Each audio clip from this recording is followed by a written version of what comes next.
सम्पूर्णमा नमस्ते।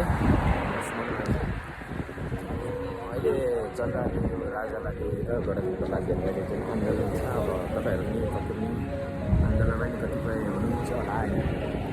तपाईँहरूलाई के लाग्छ, यो आन्दोलन कतिको सही छ, कतिको फलदायी हुन्छ, आन्दोलन केका लागि भइरहेछ र त्यसको कतिको सदुपयोग हुन्छ भन्ने विषयमा तपाईँहरूको मान्यता के छ, कृपया कमेन्टमा राखिदिनु होला होइन।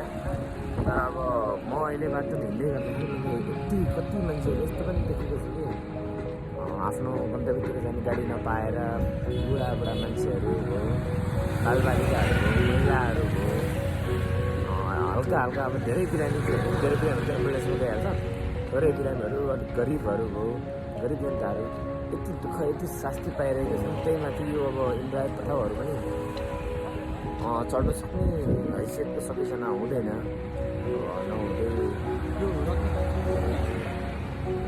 यो विषयमा तपाईँहरू पनि के भन्नुहुन्छ होइन। यो पठाउवालाहरूले पनि अब आज मौकामा अब जहाँ त्यो जान दिँदैन, घुमेर जानुपर्छ। पठाउमा पनि इन्द्रायतमा पनि एकदम हाई पनि एकदम धेरै नै छ। अब मैले त सक भयो जति नै घुम्नु पऱ्यो नि, आजलाई आफ्नो तेलमा घाटै खाएर पनि म अलिअलि त्यसो सहयोग अनुसार पनि म हिँडि नै रहेको छु। म चाहिँ अब धेरै साथीहरू यसो हिँड्नु नि भयो होला, तर के यो आन्दोलन कतिको सही छ त, यसले देशमा के परिवर्तन ल्याउँछ त, आन्दोलनै सबै कुराको निवारण हो त, कृपया कमेन्ट गर्नु होला है त।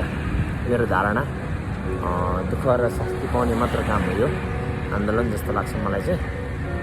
कृपया आन्दोलन गर्दा पनि एक पक्षले एक ठाउँ अब निश्चित शनिबारको बिदा पारेर गरिदिनु भए एकदम राम्रो हुन्थ्यो। हस्, धन्यवाद।